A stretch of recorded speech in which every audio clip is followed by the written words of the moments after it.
मित्रांनो, ठरलं तर मग या मालिकेत आपण पाहिलं की सायली आणि अर्जुन हे दोघेही व्हॅलेंटाईन वीक मोठ्या उत्साहात साजरा करत आहेत. रोजचा एक वेगळा दिवस, वेगवेगळ्या सरप्राइजेस, एकमेकांसाठी केलेले छोटे छोटे प्रयत्न, या सगळ्यामुळे त्यांच्या नात्यातील गोडवा आणखी वाढताना दिसतोय. रोल एक्सचेंजचा सीन तर प्रेक्षकांना खूप आवडला. अर्जुनने घरची कामं केली, सायलीच्या जबाबदाऱ्या समजून घेतल्या आणि सायलीने ऑफिसमधल्या ताणतणावाची जाणीव करून घेतली. या सगळ्यामुळे दोघांच्या नात्यात एक नवीन समजूतदारपणा तयार होतो. सायलीला जाणवतं की अर्जुन फक्त प्रेमळ नवरा नाही तर जबाबदार माणूस आहे, तर अर्जुनलाही समजतं की सायली घर सांभाळताना किती कष्ट करते. अशा गोड क्षणांमधून त्यांचं नातं अधिक मजबूत होत चाललं आहे. पण जिथे प्रेम असतं तिथे मत्सरही असतोच. आणि इथे प्रवेश होतो प्रियाचा. प्रिया सुरुवातीपासूनच अर्जुन आणि सायलीचं नातं तोडण्याचा प्रयत्न करत आली आहे. नागराजच्या सांगण्यावरून ती प्रत्येक गोष्टीत मध्ये पडते, गैरसमज निर्माण करण्याचा प्रयत्न करते. पण यावेळी तिच्या डोळ्यासमोर सायली आणि अर्जुनचं वाढतं प्रेम पाहून ती अक्षरशः जळफळाटते. तिच्या चेहऱ्यावरचं हसू गायब होतं आणि आतून ती खूप अस्वस्थ होते. त्या रागाचा सगळा परिणाम अश्विनवर होतो, कारण अश्विन आता तिच्याकडे फारसं लक्ष देत नाही. तो तिच्या प्लॅनमध्ये सहभागी होण्याऐवजी दूर राहण्याचा प्रयत्न करतो. त्यामुळे प्रिया त्याच्यावर चिडते. ती विचारते, हे काय चाललंय तुझं?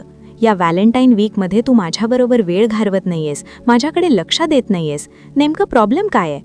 अश्विन मात्र शांतपणे सांगतो की तो आता या कटकारस्थानांपासून दूर राहू इच्छितो. त्याला चुकीच्या गोष्टीत सहभागी व्हायचं नाही. हे ऐकून प्रिया अधिकच चिडते, कारण तिच्या मनात फक्त एकच गोष्ट आहे, सायली आणि अर्जुन यांना वेगळं करणं. दरम्यान साक्षीचा रागही शिगेला पोचलेला असतो. सचिनचं सत्य, अस्मिताचं अस्तित्व आणि सुभेदार कुटुंबातील बदलती परिस्थिती, या सगळ्यामुळे साक्षी मानसिकदृष्ट्या अस्थिर होत चाललेली असते. ती सतत स्वतःशीच पुटपुटते, डोक्यात सोडाची आग पेटलेली असते. तिच्या मनात एकच विचार, अस्मिता माझ्या आयुष्याची अडथळा आहे. प्रिया आणि साक्षी यांची गाठ पडते. प्रिया तिच्या कमकुवत मानसिक स्थितीचा फायदा घेते. ती साक्षीला भडकवते, जर तुला तुझं स्थान परत हवं असेल तर काहीतरी मोठं पाऊल उचलावं लागेल. हे ऐकून साक्षीच्या डोळ्यात वेडेपणा स्पष्ट दिसतो. आता साक्षी एक धाडसी आणि धोकादायक निर्णय घेते. ती प्रियाच्या मदतीने सुभेदारांच्या घरात शिरायचं ठरवते. तिचा उद्देश स्पष्ट आहे, अस्मिताला संपवायचं. पण तिला माहीत नसतं की सायली आणि अर्जुन सतर्क आहेत. सायलीला काहीतरी संशय येतो. घराभोवती फिरणाऱ्या सावल्या, अनोळखी हालचाली. ती लगेच अर्जुनला सांगते. अर्जुन परिस्थितीचं गांभीर्य ओळखतो आणि तो पोलिसांना न सांगता आधी स्वतः तपास करायचं ठरवतो, कारण त्याला खात्री असते की या सगळ्यामागे कोणीतरी ओळखीचं आहे. त्या रात्री घरात तणावाचं वातावरण असतं. अस्मिता आपल्या बाळासोबत खोलीत असते. बाहेर सगळीकडे शांतता, पण अचानक खिडकीचा आवाज येतो. साक्षी घरात शिरलेली असते. तिच्या हातात धारदार वस्तू असते आणि चेहऱ्यावर सूडाचा भाव असतो. ती हळूहळू अस्मिताच्या खोलीकडे जाते, पण नेमक्याच वेळी सायली तिला पाहते. दोघींमध्ये झटापट होते. सायली पूर्ण ताकदीने साक्षीला थांबवण्याचा प्रयत्न करते. आवाज ऐकून अर्जुन धावत येतो. अर्जुन साक्षीचा हात पकडतो. तिच्या डोळ्यात वेडेपणा असतो. ती ओरडत असते, माझं सगळं तिनं घेतलंय, मला काहीच उरलं नाही. पण अर्जुन आणि सायली तिला आवरतात. इतक्यात सचिन तिथे येतो. त्याच्या चेहऱ्यावर अपराधीपण दिसतो, कारण साक्षीच्या या अवस्थेला तोही जबाबदार असतो. सुभेदार कुटुंबासमोर अखेर सचिनचं सत्य बाहेर येतं. त्याचं दुहेरी आयुष्य, खोटेपणा आणि साक्षीला दिलेली आश्वासनं. सुभेदार संतापतात.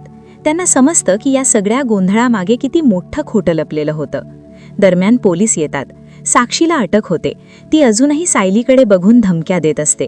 पण यावेळी सायली खंबीर उभी असते, कारण तिला माहीत असतं की तिनं योग्य केलं आहे. आता प्रश्न उरतो प्रियाचा. साक्षीला भडकवणारी, तिला मदत करणारी प्रिया देखील या प्रकरणात अडकते. नागराजचं नावही पुढे येतं. अर्जुन पुरावे गोळा करतो आणि प्रियाचं कारस्थान उघडं करत जातो. अखेर प्रियासुद्धा पोलिसांच्या चौकशीला सामोरी जाते. सायली आणि अर्जुनचं नातं या सगळ्या संकटांमधून आणखी मजबूत होतं. अस्मिता सुरक्षित असते. सुभेदार कुटुंब पुन्हा एकत्र उभं राहतं. प्रेक्षकांनो, आजचा भाग अक्षरशः धडधड वाढवणारा होता, कारण अखेर प्रिया पोहोचलीये अश्विनच्या क्लिनिकमध्ये. आणि तिथे जे घडलं ना, ते पाहून तुम्हालाही थोडं रिलीफ आणि थोडी टेन्शन दोन्ही एकाच वेळी जाणवणार.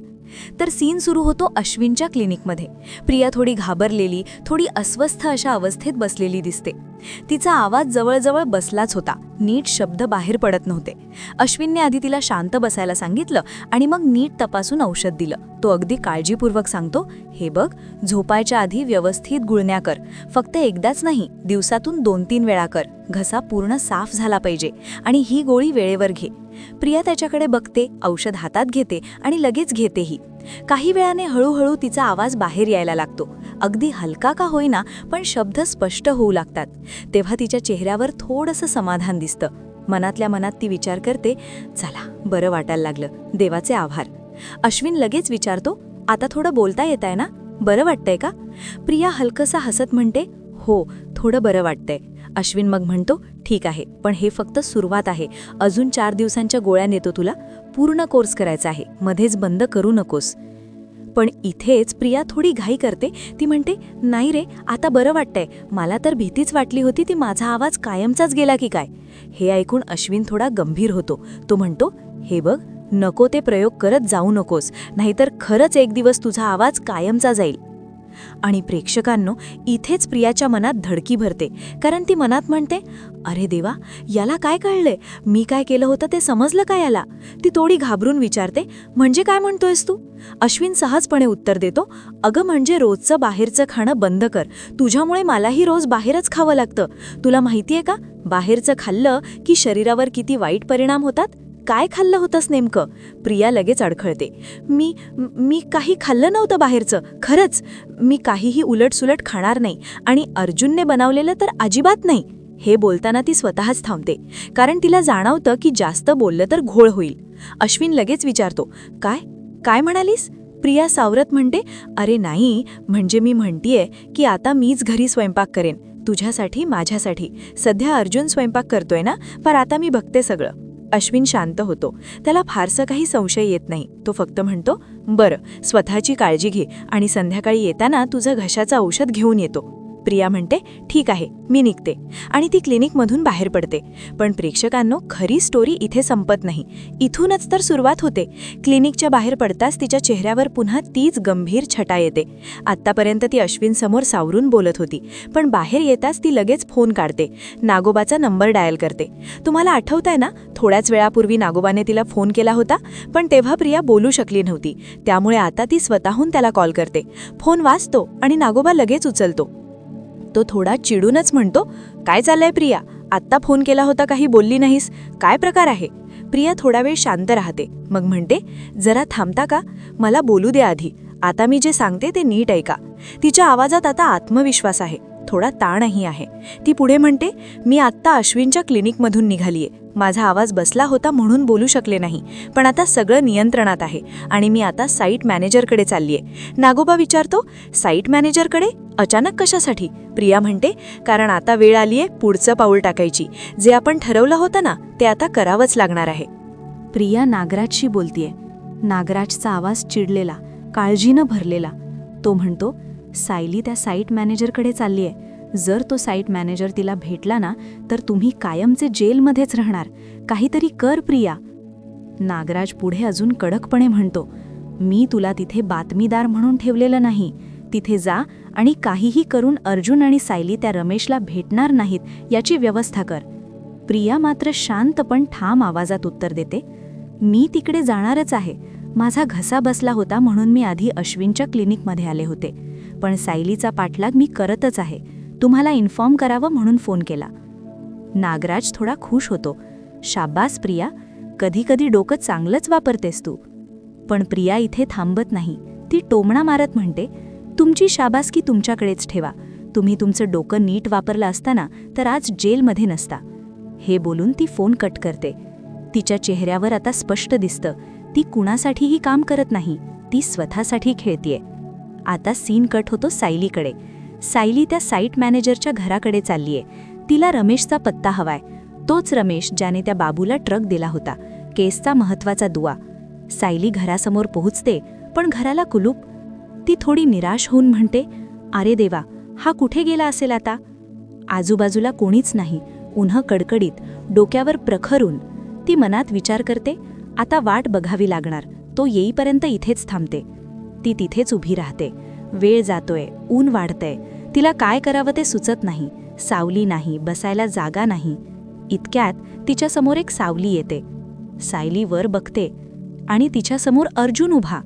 ती थोडी दचकूनच म्हणते, "अगं बाई, तुम्ही इथे?" अर्जुन हसत म्हणतो, "मी काल तुला दिलेलं गिफ्ट कपाटात शोभा म्हणून ठेवायला दिलं होतं का?" सायली लाजत म्हणते, "सॉरी हो, कालच्या गडबडीत मी ते सगळं घेणंच विसरले." प्रेक्षकांनो, काल अर्जुनने तिला दिलेलं गिफ्ट आठवतंय ना? सनस्क्रीन, गॉगल, टोपी, सगळं उन्हात उपयोगी पडणारं. आणि आज अर्जुन ते सगळं स्वतः घेऊन आलाय तिच्यासाठी. सायली पुन्हा विचारते, "पण तुम्ही इथे काय करताय?" अर्जुन मिश्किलपणे म्हणतो, "जिथे ऊन तिथे सावली आणि जिथे सायली तिथे अर्जुन." हे ऐकून सायली हसू आवरत नाही. ती म्हणते, "वा, सायली बनण्याच्या निमित्ताने तुमची मराठी भाषा सुधारतेय बरं का." दोघांच्या मध्ये हलकासा गोड क्षण तयार होतो. पण सायली लगेच कामाच्या मूडमध्ये परत येते. "आज मला खूप काम आहे, तुम्ही इथे कशाला आलात?" अर्जुन म्हणतो, "घरात काम करणाऱ्या माणसाला खरेदी करावीच लागते ना." सायली लगेच म्हणते, "मग भाजी घेऊन घरी जायचं ना." इतक्यात अर्जुन गंभीर होऊन विचारतो, "तू एकटी आलीयस ना इथे? चैतन्य कुठे आहे?" सायली शांतपणे उत्तर देते, "मी जरी काही दिवसांसाठी अर्जुन सुभेदार बनले असेन तरी कोर्टात जाण्यासाठी माझ्याकडे वकिलीचा सनद नाही. त्यामुळे कोर्टाची सगळी कामं चैतन्य भाऊजीच पाहतात.